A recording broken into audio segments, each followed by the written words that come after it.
Premier album de Fally Ipupa, qu'on surnomme ici L'Aigle. Julie Sefou, qu'en avez-vous pensé?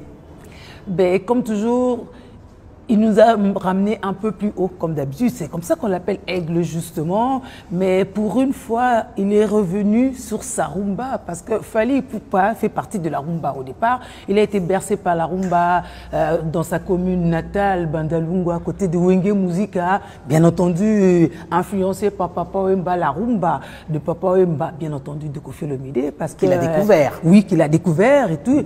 Il a été membre du quartier latin à l'orchestre de Koffi Olomide. C'est de là qu'il a entamé sa carrière solo d'ailleurs. Alors après 4 albums qui marchaient super bien, surtout notamment le dernier, local, hein, voilà. Tokos. Tokos, voilà. Et parce que Tokos aussi c'est son style finalement de musique. Il y a un peu de la rumba, il y a sa guitare, il recourt à sa guitare, et il y a la musique internationale, urbaine internationale.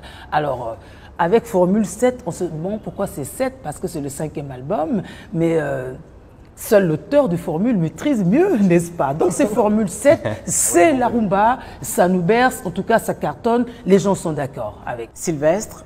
Moi, je ne suis pas spécialiste de rumba congolaise, mais moi, je m'immerge volontiers dans ce genre de musique. 31 morceaux quand même. Sylvestre, oui. On a des vidéos de vous. C'est un double album. C'est un double album. Oui, c'est un double. Il a l'habitude de faire un album pour la consommation locale, parce que la rumba chez nous, c'est des mabanga. Hein. Il faut dire, ah, Denise est potée. Hein, il bosse, n'est-ce pas? C'est une spécialité très congolaise, hein, de citer ses amis ou des personnalités. Voilà. C'est ça, oui, mais dans quel but? Mais alors, c'est du placement de produits. Oui, du produit. mais très souvent, les produits ne sont pas informés au préalable. Les clients ne le savent pas. C'est que j'ai déjà jeté ma pierre, comme on dit. Hein? Mais auparavant. Et puis après, je te dis, est-ce que tu as entendu? Ah, donc et après, est-ce qu'il y a un troisième? Tu peux réagir. Oui, voilà. Mais ça fait du bien. Donc c'est pas gratuit. Non, c'est pas gratuit, non. Non, mais auparavant dans les studios. La première dose l'est toujours.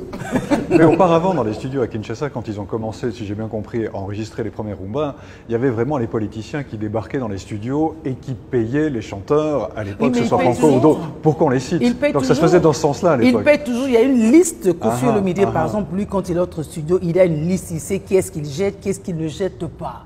Donc il y a ceux qui se font payer au préalable et d'autres qui le font en aval, quoi. Donc voilà. Et c'est comme des prières où il y a des intentions. Il y a une intention. C'est intéressant parce que je regardais la télévision dans ma chambre et c'est quelque chose qu'on voit aussi dans les émissions de télé. Il y avait des gens qui étaient invités, qui ne chantent pas nécessairement, mais qui citent beaucoup d'autres personnes pendant leur... Et donc ils marquent des pauses comme ça pendant... C'est vraiment très culturel. Moi je trouve ça excessivement intéressant. Et dans ce long ruban, cette longue histoire d'amour qu'il raconte, il y a effectivement des ponctuations. Oui. C'est très vivant finalement. On a l'impression d'assister à une grande pièce de théâtre avec des protagonistes qui rentrent, qui sortent. Voilà, et ce que je trouve aussi intéressant, c'est que pour moi, alors avec mon oreille non initiée, j'ai l'impression que c'est pas de la rumba congolaise stricto sensu sur tous les morceaux. Il y a des morceaux, il y a un morceau qui s'appelle Afsana par exemple. Je me suis dit, ça a l'air d'être un mélange, un métissage avec d'autres sonorités. Mais c'est ça le Tokos pour Fally Ipupa, parce que la rumba se marie bien avec différentes sonorités. Mais tant qu'on reste dans le temps, 1, 2, on est dans la rumba, n'est-ce pas? On a un fond de rumba et puis on ajoute d'autres astuces. C'est ça la force de Fally. Ce qu'il fallait faire une musique universelle, ça aussi ça vaut la peine, hein, parce que les gens sont sensibles de plus en plus. On veut faire pour la consommation de tout le monde, qu'on entende le son, même si on ne comprend aucun mot de lingala, mais qu'on se dise « Ah, c'est beau, c'est agréable, peut-être que toi, ça t'a emporté. » Voilà. Et Michel, on découvre que Fally Ipupa est constant dans la qualité à la fois de la musique, mais aussi des clips qui sont vraiment des vrais documentaires, parce qu'ils soignent à la fois l'orchestration, la chorégraphie et surtout les costumes comme un vrai sapeur.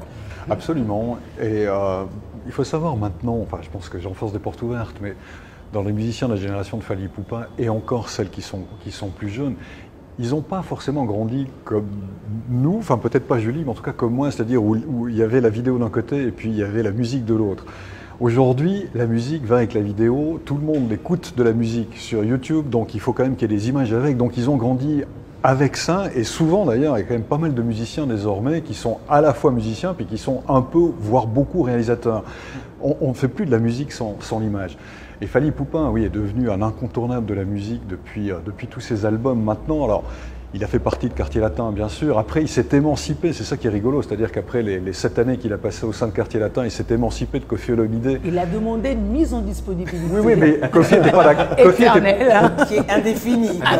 Mais Koffi n'était pas d'accord au départ. C'était contre l'avis de Koffi. Koffi ne voulait pas qu'il enregistre un disque en solo. Certains des musiciens aussi de Quartier Latin ne voulaient pas. Il a un peu été contre l'avis de tout le monde avec Droit Chemin.